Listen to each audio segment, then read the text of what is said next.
करवा चौथ का व्रत आने वाला था। कैलाश पर्वत पर माँ पार्वती अपने हाथों में मेहंदी रचा रही थी।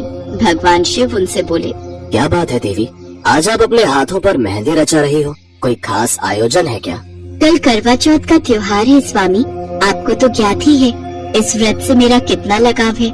मैं भी प्रतिवर्ष इस व्रत के आने की आस लगाती हूँ ताकि मैं आपकी रक्षा की कामना हेतु और अपने प्रेम को और भी अटूट बनाने के लिए ये व्रत कर सकूं। देवी, आप तो मेरी शक्ति हैं। आपके और मेरे प्रेम का तो जन्मों जन्मों का संबंध है। आपकी भक्ति मेरे हृदय को छू जाती है। देवी, आपकी भक्ति प्रेरणादायक है जो पृथ्वी पर प्रत्येक सुहागिन स्त्री का अपने पति के लिए प्रेम और समर्पण का प्रतीक है। स्वामी, मैं चाहती हूँ इस बार मैं इस व्रत को पृथ्वी लोक पर करूँ। मेरी बहुत इच्छा है कि मैं भी मनुष्य रूप में सभी स्त्रियों के साथ इस व्रत की पूजा करूँ। जैसी आपकी इच्छा देवी पार्वती। यदि आपकी पृथ्वी लोक पर यह व्रत मनाने की इच्छा है तो आपको पृथ्वी लोक पर अवश्य जाना चाहिए। ठीक है स्वामी, तो फिर मैं तैयार हो जाती हूँ। कल प्रातः ही मैं धरती लोक पर करवा चौथ का व्रत मनाने के लिए चली जाऊंगी। अगले दिन सुबह ही माँ पार्वती एक बहुत सुंदर स्त्री का रूप धारण कर लेती है और धरती लोक पर एक गांव में पहुँचती है। वहाँ पर करवा चौथ की बहुत चहल पहल थी। हर स्त्री ने 16 श्रृंगार किए हुए थे। सुंदर साड़ी, हाथों में कांच की चूड़ियाँ, गले में मंगलसूत्र, पैरों में बिछुए पायल और तरह तरह के श्रृंगार।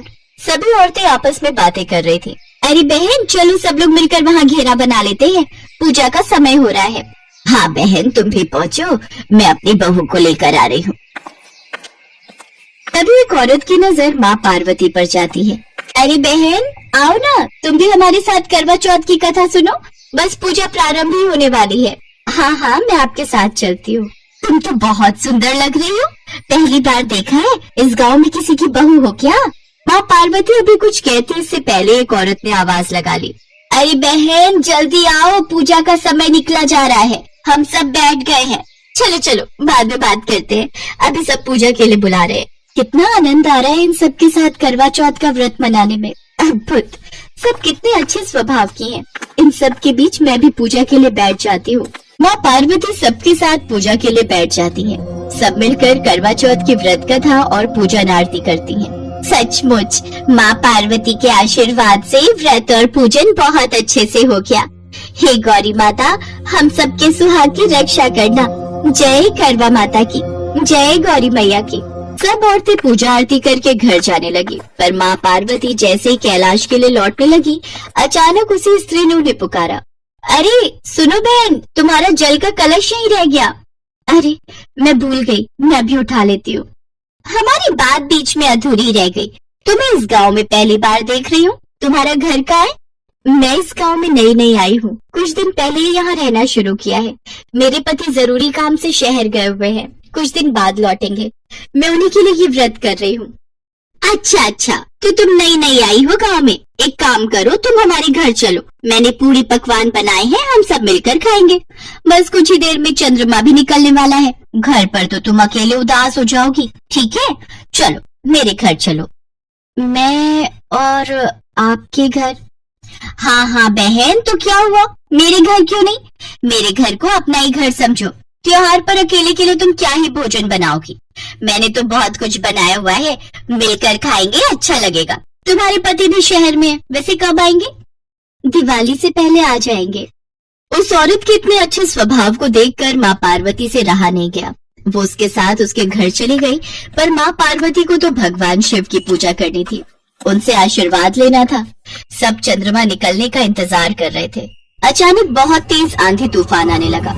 आकाश में काले बादल छा गए। अरे सुशीला बहन, अब चंद्रमा कैसे पूजेंगे? आकाश में तो कुछ भी नजर ही नहीं आ रहा। अंधेरे और तूफान से चंद्रमा बादलों में छुप गया है। बिना चंद्रमा के दर्शन के हम व्रत कैसे खोलेंगे? अब तो एक ही रास्ता है कि माँ पार्वती से प्रार्थना करें कि वो हमें चंद्रमा के दर्शन करवा दे। चलो हम सब मिलकर माँ पार्वती से प्रार्थना करते हैं।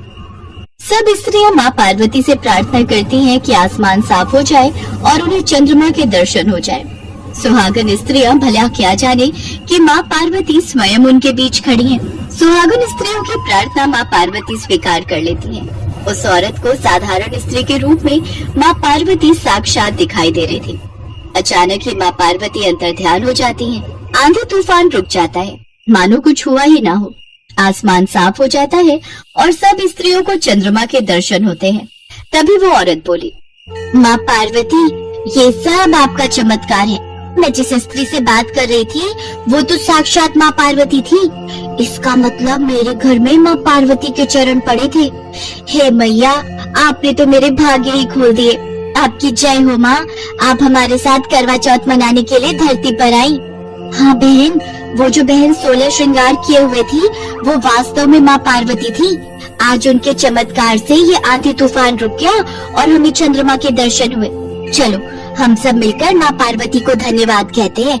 ये तो हम सबका सौभाग्य है कि माँ पार्वती ने हम सबके साथ मिलकर करवा चौथ का व्रत और पूजन किया। उधर माँ पार्वती भी कैलाश पर्वत पर भगवान शिव की पूजा करती है और उनके हाथों से जल और भोजन ग्रहण करके अपने करवा चौथ के व्रत को पूर्ण करती है।